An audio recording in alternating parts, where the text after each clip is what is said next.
Okay, so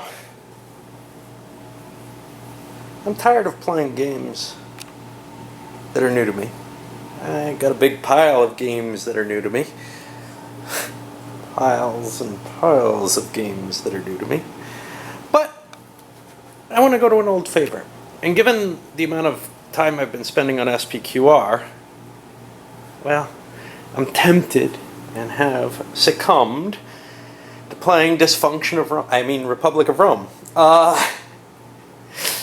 Yeah, I could have moved to one of these others, but something really made this very desirable to me at this moment. And I want to play it. I've got time, I got a long weekend. More than just play it, I'm going to play with all my little special funky rules. I was just putting a faction leader out. I've already set up the beginning of the game here. Let me go over a brief overview of the play of the game, but I can't go into details. Heck, I haven't even read the rules.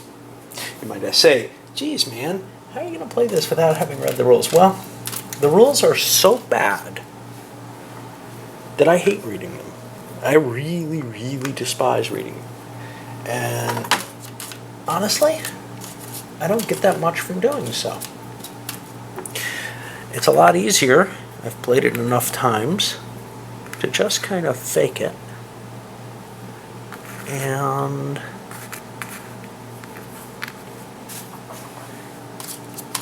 I'll put these out later, but something in me wanted to start putting some markers out, especially because we're going to need them.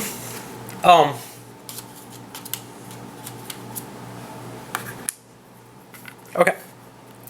So this is sort of the starting position of the game. Now, if you've ever played this game before, and I don't know about the new version, whether it's got some changes, you'll notice, wow, you got 6 players. That's okay, I guess. Maybe the game doesn't work great in 6. But I'm noticing there are only two senators per player. And it looks like everybody's only got one of these red cards. And that's true. That's one of my modifications right there. In a 6-player game, by the rules, you would have 36 of the initial cards out. That means there's just a few that aren't wars or leaders or bad things in this initial deck. On the other hand, in a 3-player game, you have exactly the amount of cards out that I have right now, which is 18. They're distributed a little differently. I got more actual senators out here, or families, than I do intrigue cards, or whatever these red things are called. But the size of this deck is the same as if it's in a 3-player game. And I think that's big, because if you play a 5-6-player game with all the cards out, you know what you end up with?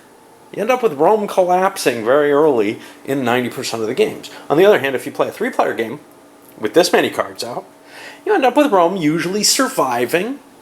The only problem there is often a player can win in the first deck of the game fairly easily. That actually makes some sense in a way, because you know, you kind of want the game to be able to be won in any of the decks, and without just waiting for the deck to run out. But I kind of want to go through all 3 decks. And by making this modification, and some of the others that I have, it makes it a lot more likely that Rome will survive without becoming a dictatorship, a permanent dictatorship, throughout most of the game. That 3rd deck is pretty nasty. Not in terms of collapsing Rome, but in terms of giving lots and lots of abilities for people to seize power. And it's actually one of the reasons people tend to play just the 3rd period as kind of the preferred thing. Well, I like to play the whole campaign, but usually Rome either collapses or somebody wins within the first deck by overpowering, if they win, it's by seizing the empire. We see Rome has a few legions here. Here's all they can build, and these are fleets.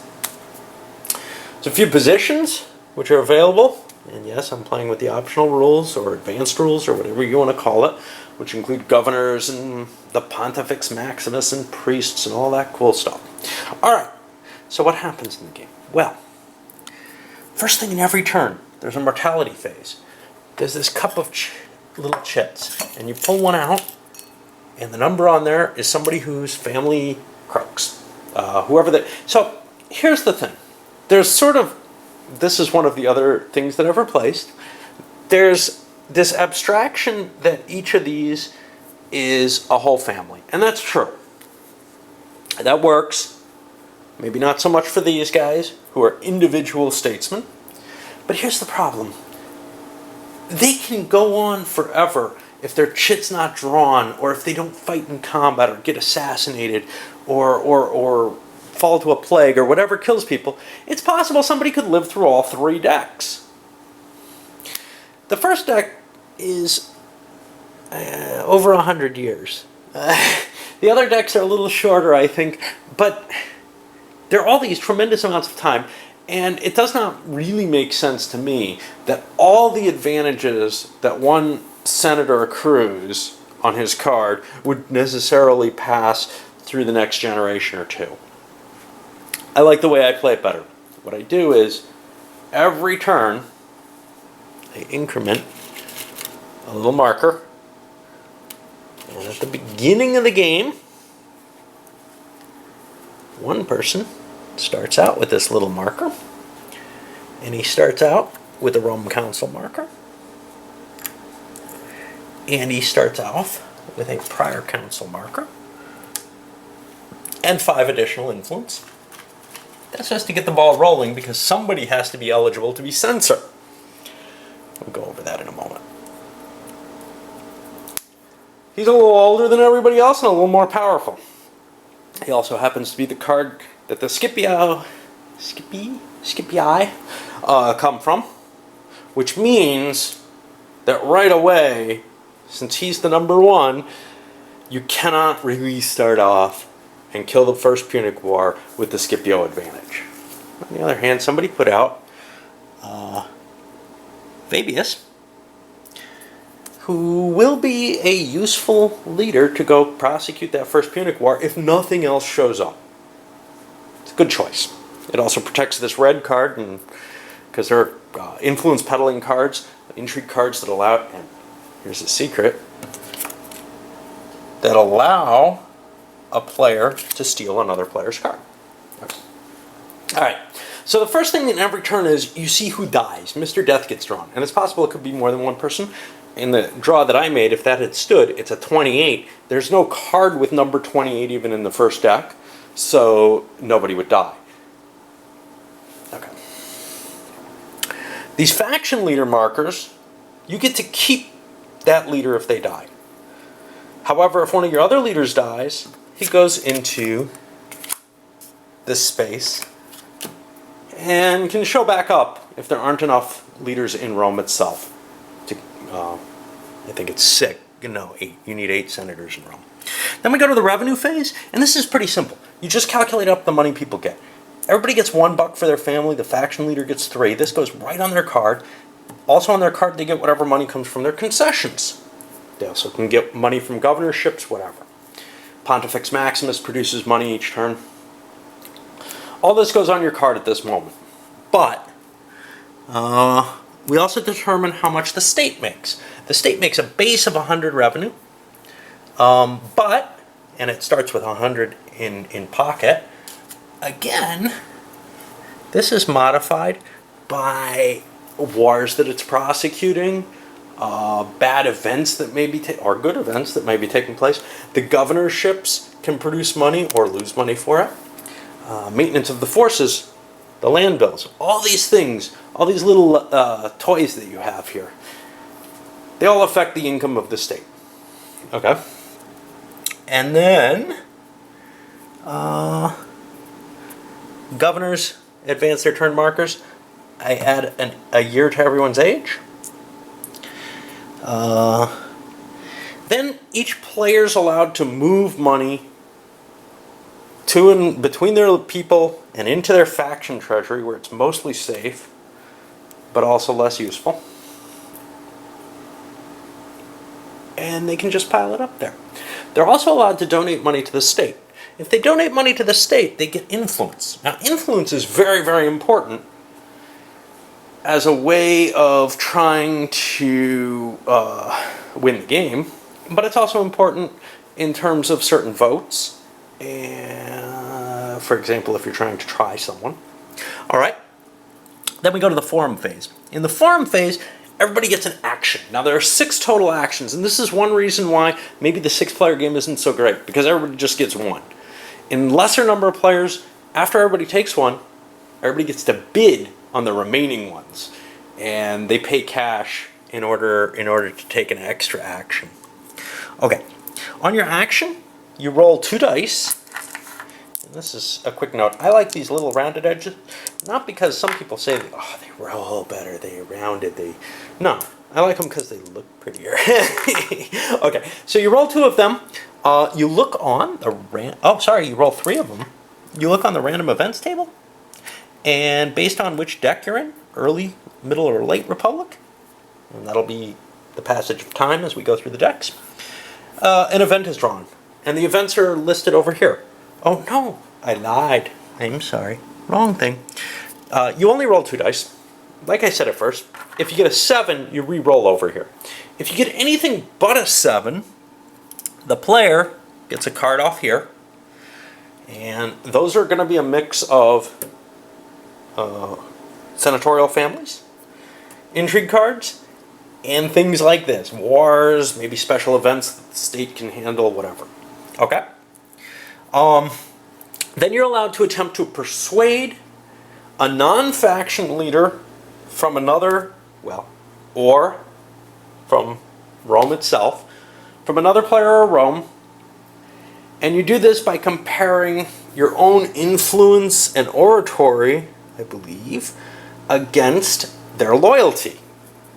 You see everybody's got a loyalty number, and you've got to roll under the difference. Anything over a 10 is an automatic failure, I believe.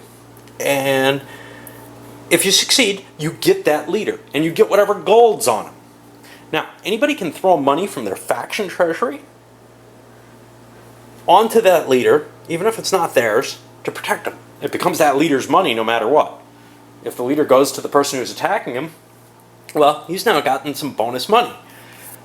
On the other hand, the person who's attacking, the particular senator who's attacking him, can use his own cash to bribe against it, and these are 1 for 1. That also will end up on the leader. So if you win, you don't lose anything by putting money on him, but if you lose the money you spent on him as well as your action.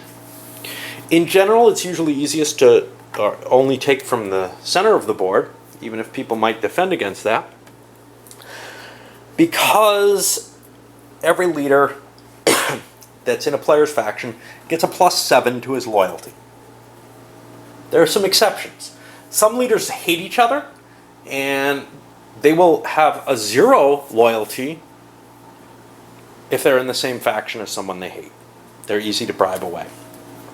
Okay, but you can't do the faction leader, so you've always got somebody you can protect. That doesn't mean you always have a senator, and I'm going to wipe out a faction, and this is another little optional rule, if it has no senators, no leader, nothing at all.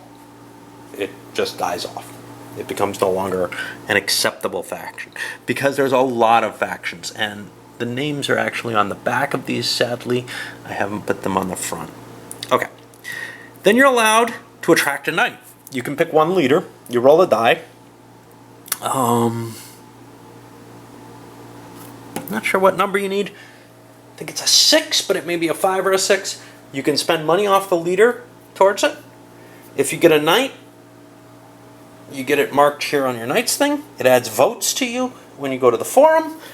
It also adds to your income each turn. Each knight does. You could also squeeze your knights, and for each knight you squeeze, you roll a die, you get that much gold. It's generally a bad idea. You're allowed to appoint a new faction leader or sponsor games, not both. which means as people age, and this is the bonus of my advance, you have to move the faction leader around, or you'll start losing families as they die off. And if your faction gets too big, you will be losing families. In the base game, you pretty much keep the faction marker on your good family. If you've got a family with brackets, and that means there's a statesman for it, especially something like Julius or Cornelius that has really good leaders, you never want to risk losing them. There's no real reason to try to protect anyone else. Even if they're a very good leader, they're probably pretty easily defended by putting piles of money on them or something. Okay, and if you lose the family, it's not a big deal. Okay, so let's go population phase. Whoever is ruling Rome, and at the beginning of the game, that's going to be the Cornelians, but someone else will be elected or appointed. It's hard to really say what it is. It's an election, but it's a weird kind of election, as Rome Council, and in general, that's going to be the highest ranking officer in Rome. However, that can be trumped by the dictator, and the ranks are listed over here. So the Rome Council has the second highest rank. The Field Consul, remember there are 2 consuls for Rome. These are not really accurate. There wasn't a, oh, one rules Rome and one rules the armies. No. But in effect, often one was sent out with the armies and the other one kept the populace happy. And then we go down Censor, Master of Horse and Buggy, and Pontifex Maximus. If they're all wiped out, I don't know what happens. We can look that up. There's also the possibility of proconsuls, who don't have a rank, but they're allowed to lead armies, etc., and you can leave them in charge of something. All right. What else do we... Okay, so the population phase. On the population phase, you roll 3 of these dice. You get some adjustments based on here. Oh no, these are automatic adjustments. Are there any die roll adjustments? Yeah. You add the current unrest level to the dice. And in general... Oh no, you subtract it, right? Yeah. You subtract the unrest level, you add the popularity. Now, we haven't figured out how to get this, but generally you get this from combat. The popularity of whoever is rolling the dice. The highest ranking officer in Rome. Which means if 2 consuls are out fighting battles, there's a good chance it's the censor who's the highest ranking officer in Rome, and he presides at that point. Okay, you roll on there, and there's a possibility of unrest going up. There's also a possibility of manpower shortages, revolts, mob is attempting to kill the senators, all kind of cool stuff like that. Then we go to the Senate phase. And in the Senate phase, the base action here is, first you got to appoint the offices. And the first one is, let's elect new consuls. 2 new consuls are proposed. They cannot be currently holding the position of consul. Everybody votes on it. Now you'll see we've got votes here. Those are adding up the oratory and the knights, and you can throw cash in on votes. There may be other effects that give you votes, but that's your base value, oratory plus knights. They have to be in Rome to count. If you're off in a governorship, if you're fighting a battle, whatever, you don't have any votes with that person. If that first proposed pair of people who don't have a consul receives the majority of votes, and this is actually a plurality, if you abstain, your votes just don't count, then they're appointed. Assuming that nobody tribunes in and says, oh no, that's not allowed, which has to be done in voting order. The person who controls the HRAOC, highest ranking officer in Rome, or something like that, I don't know what it's actually titled, gets to pick who votes when. So they can say, hey, you, I want you to vote now. And they have to decide how they're voting their votes. That's very powerful. Because, remember, you can throw cash into your voting. So, you can save yourself for last, or someone who you think will throw cash in to vote the way you want to, and put your own vote a little earlier. Okay. all kinds of deals, all kind of discussion is pretty much here and assumed. Okay. So now, after that, the censor is elected. Oh, so what happens if two people are defeated? Well, that pair cannot be nominated again as a pair. But you can nominate either or both members of that pair. Eventually, you might come to a point where every pair that's possible except one has been nominated. And at that point, the last possible choice has to be elected. Same thing happens for the censor, except censor is just one person. There's a restriction. The only people who can be eligible to be censor have this prior council marker. They've already been the Roman consul. Okay, so on the first turn, Cornelius has to be the censor. If he dies, weird things happen. I don't remember exactly how I resolved that, but that's actually a problem. All right. At that point, all the governorships have to be assigned. And again, these are assigned, they can be assigned as a block, in which case that block vote cannot be reassigned if it goes down and doesn't make the vote. Or they can be assigned one by one.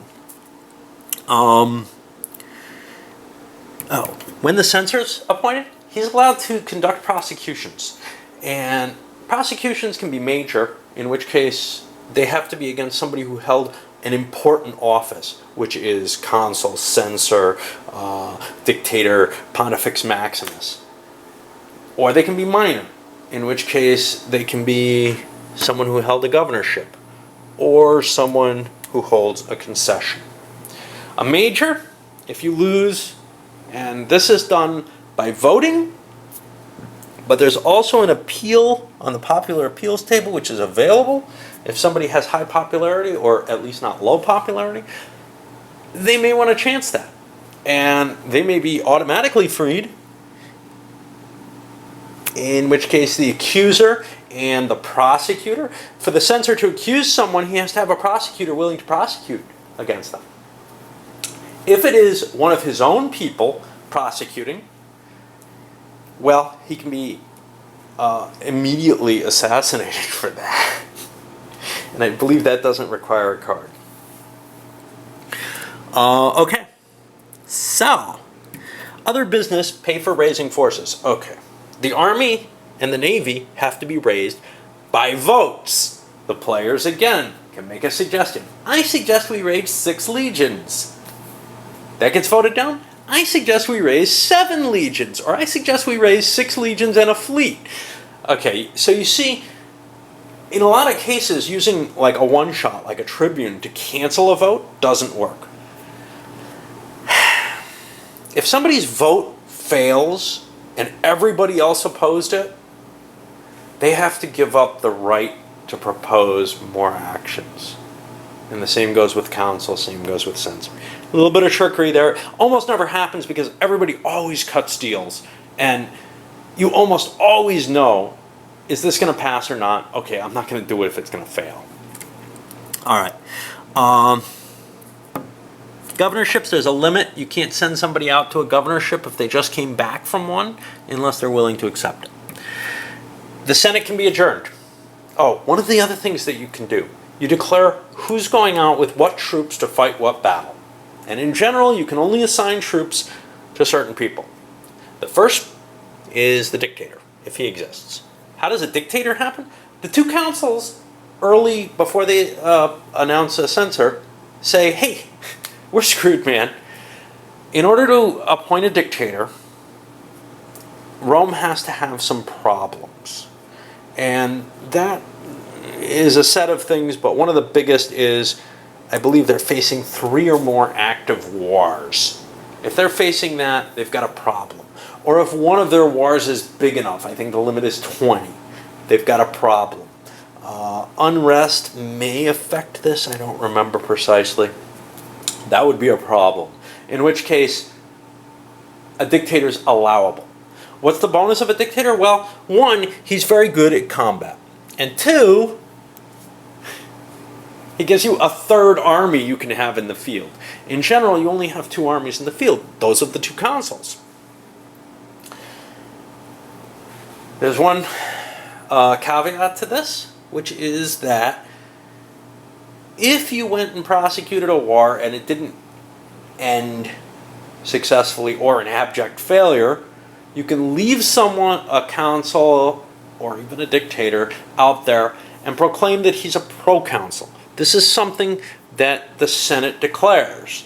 Yeah, I'm going to leave him there. Or you can recall him, in which case he and his armies come back and they're back in Rome. Their votes are there and the armies are there. All right.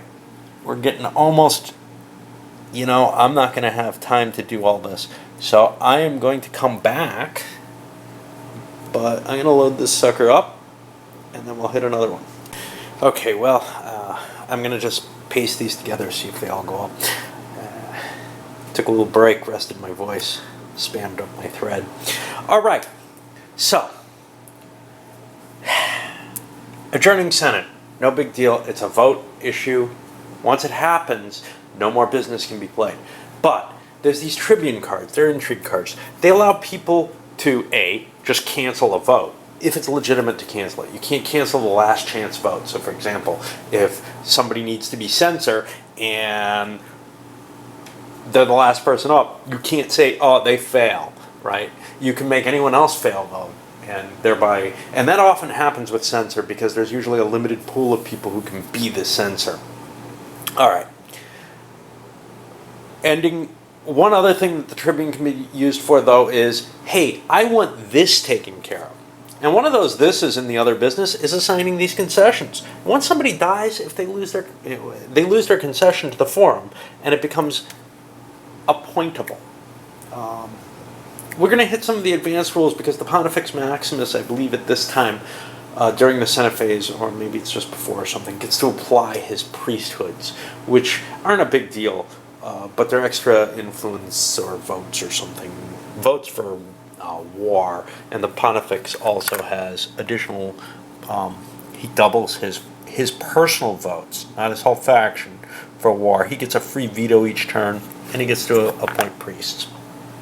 That's kind of a nice thing. Each of these, this is really for the 2-player game, or the solitaire game, either one of those, but I'm using it as kind of a marker to indicate who is running things.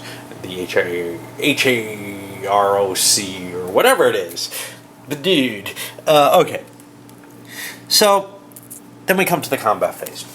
And remember, the Senate's already appointed, hey, you're going here to fight this, you're going here to fight this.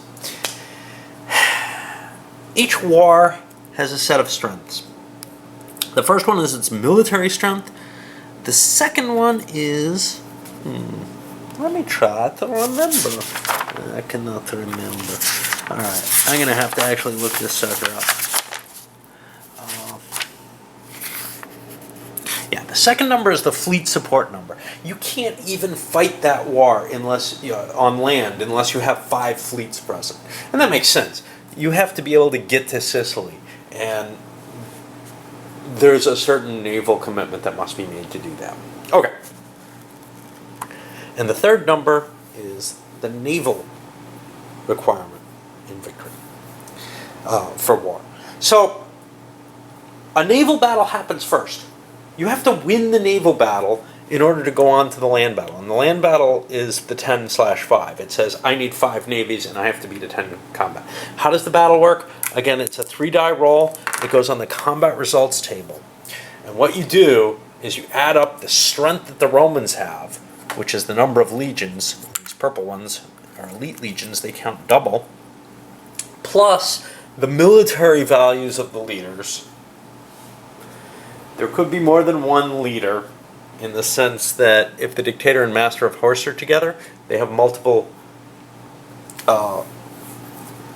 they add up and both provide their military value. Although I think the master of horse may only provide half. Oh, I don't remember. I'll have to look that up. But it's an added value to that die roll. And generally, as long as Rome's not facing a lot of wars, they can usually say, I got enough strength to fight this war. I got enough strength to fight this war. and they can pretty much assure themselves that they'll get a victory.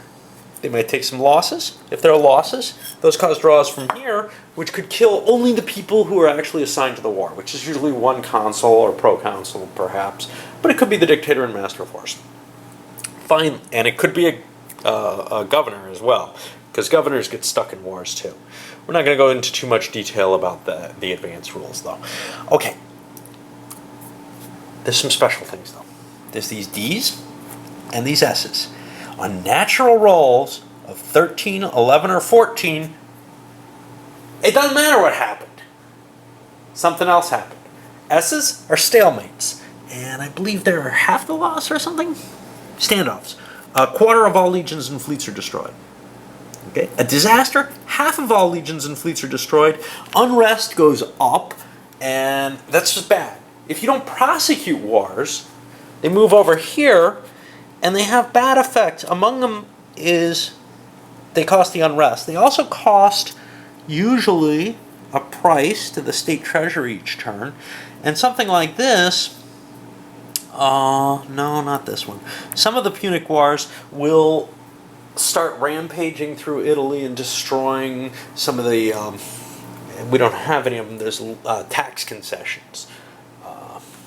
And it'll send them into the destroyed concessions pile. We haven't talked about all the concessions either. If you win the war, it creates two new provinces, Sicily and Sardinia, Corsica. And these allow you to have governors. Now, when provinces are first created, they're created undeveloped. And the player who rules the province has a choice of basically pillaging, padding his own pockets with graft, etc., or reinvesting the money. If you reinvest the money, there's a bonus. There's basically a die roll. I think you need a 6, but you get a +1 for that if you reinvest, to flipping it. And if you flip it, it becomes a more valuable province, either to steal from, but also for the state. It also supports more troops in the advanced game, which we are playing, but I just wanted to... I'm probably not going to go too much into that stuff, as I said. Okay. Each war is handled. Any unprosecuted wars cause problems to population and perhaps to income, etc.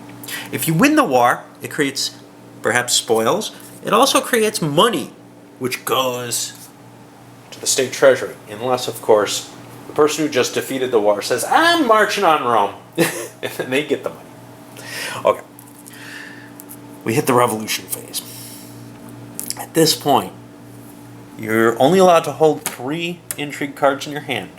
You must either play or discard any excess.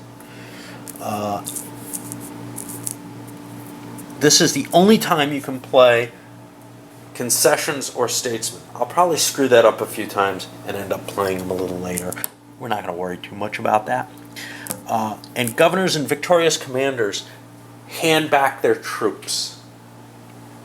Or they declare they're going rebel. If you declare you're going rebel, you get to roll to see what legions under your control stay under your control. Now, if you commanded a legion when it turned veteran, and every time there's a fight that's not a defeat or disaster, one legion gets flipped over, or maybe it's half. Maybe half the legions, half the value of the war's legions. I'm not sure. Again, I'll look that up. For each legion that you get that goes veteran, you get a little legions marker. They like you. They will not betray you. If you're in command of them, they stay with you. You don't have to roll. And I don't think you have to pay to support them. If someone else commands them, they'll come over to your side if you go to where they are. So if you go to Italy and fight the Romans there, if those legions are still present in Italy, they'll come over to your side. So it would behoove the Senate to send them somewhere else, probably. At least not send them out to fight the guy who's opposed. So what else happens here? Okay. You also roll the Legion of Legions for the legions that are not controlled by a player, i.e. there's no allegiance table counter form. And in the early period, only on a 5 or a 6 does allegiance stay with you. Now you can pay 1 gold, I believe it's got to be out of your personal leader's treasury, and that means you sent that leader out, or defeated a war and got a pile of money, with a lot of money. And in that case, if you defeated a valuable war, you've got enough money to pay these buck each, right? And increase your chance. But still, you're only going to get half that army. So, as long as you're not, walking out against a huge conglomeration of wars like the Punic Wars, there's a good chance that Rome has more armies than you can possibly raise up against it. Now, victory on the Punic Wars is definitely a risk here. That's the one place where somebody could, early on, turn around and say, I got enough troops with me that I can fight you. The problem is they usually cause enough casualties to the Roman army that Rome will be able to rebuild troops. This is the absolute limit of the number of troops. So if you sent this whole stack out to fight a war, well, if it survives, it's pretty easy for the guy commanding it, assuming he's got like 35 bucks in his treasury, to just say, hey, let's go for Rome. Okay. That battle isn't fought now. That player becomes an activated war, perhaps an unprosecuted one. If he's not defeated, and he will be in Italy, then the game is over and he has conquered Rome on the next turn. So he must be destroyed. In addition, you can never leave 4 wars open. If there are 4 wars open, Rome collapses. If Rome goes bankrupt, if they're out of money, Rome collapses. Everybody loses. So one way of winning is to march on Rome. Another way of winning is, until certain laws get passed, to reach, I don't remember what the limits are, 21 influence is, I think, to vote. This rule book is terrible. Absolutely terrible. Okay. Now, 35 influence total. If you have 35 influence influence on one of your dudes, and he survives, game's over, man. It's just over. Now, of course, you may want to assassinate someone if they're close to that or something. A rebel marching on Rome who defeats the Senate, and both he and Rome survive the turn, wins. The Senate declares the senator consul for life. That can only happen if you have 21 or more influence. And I believe you're allowed to add your influence into that vote. So that means everybody else probably needs to throw a lot of money in to stop you, or a knife or something. The state is bankrupt or felled by a people's revolt. That will, if that's during a civil war, the rebel wins the game. However, if there's 4 cards here, 4 wars, not in the unprosecuted, or not in the inactive, but in the active and unprosecuted, Rome just loses. It doesn't matter that there's a rebel. And the end of the event deck, well, there's going to be 3 decks. So at the end of all of those, if nobody's won, then whoever has the most combined influence on all their senators wins the game. All right. No matter what, you don't win immediately. You have to make it to the end of the turn. All right. What's special here? Well, I haven't gone into a lot of detail on all the things. The Pontifex Maximus is a special position. It's for life. Each turn, it produces an income of 1 die, but it has a problem. There are events called omens, evil omens, which he has to pay 20 talents, 20 money, if they come up. If 2 of them comes up, he has to pay 40 money, and he loses his job. And bad things happen. If he doesn't have the cash, he loses his job, and Rome pays the cash. Provincial forces, the governors are allowed to build up their own forces. These are only used in defense. They can't go marching on Rome with them, but if you hand them additional legions and navies and such not, they could attack Rome. They can also join in and help someone who's marching on Rome. Let's see what else. Legionary disbandment and recall. Somebody who has loyal legions can disband them. That makes the legion incapable of being raised, but it increases the senator's oratory and influence for each one. If someone else, if all the other legions have been raised already, then disbanded ones can be raised, and essentially the loyalty counter goes away, and they're fresh legions. Set of rules for solitaire or 2-player. Interesting little puzzle games. Tough to play, especially the solitaire, especially if you play it straight up with the rules where, you know, there's 36 cards out at the beginning of the game. That is all I'm going to tell you on this. You're going to get to see it played, and you may see some things and say, hey, he didn't say that. What's up with that? This is a fairly complicated game. It's not terribly so. I was able to go through the rules pretty quickly, actually. I think I've given a feel for them, but I can't go into every little detail. I can't go into every nitpicking rule on when you're allowed to play an assassin card and you know, all these other things, even if I knew them, and I don't. And I don't want to know them, because it's a tough game to remember all those things. But it's also a tough game to find all that information in the rulebook. It's very, very poorly organized. Even though we have a nice indexing glossary here, I have not found that terribly helpful. Maybe because it's just not on the back. Alright. What's the difference on the solitaire and 2-player games? Well, there's special mechanisms to play the non-player factions. They have their own rules of how they do things. So, for example,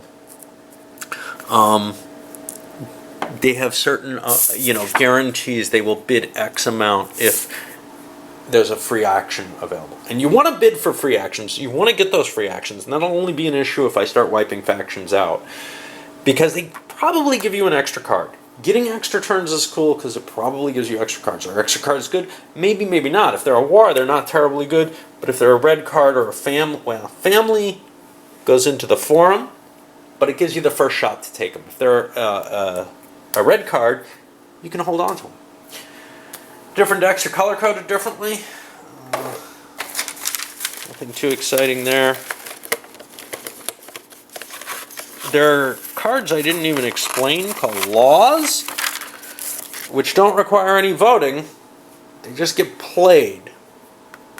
They go here, and they take effect once they are played. They need not be passed by vote or proposed by a presiding magistrate. They're just these automatic things that you can play. Some of them never get played because the guy who's holding them doesn't want them played. Of course, there are cards that allow you to pillage somebody else's hand, so they may end up out of that. All right, I think we're ready, and I'm going to get started.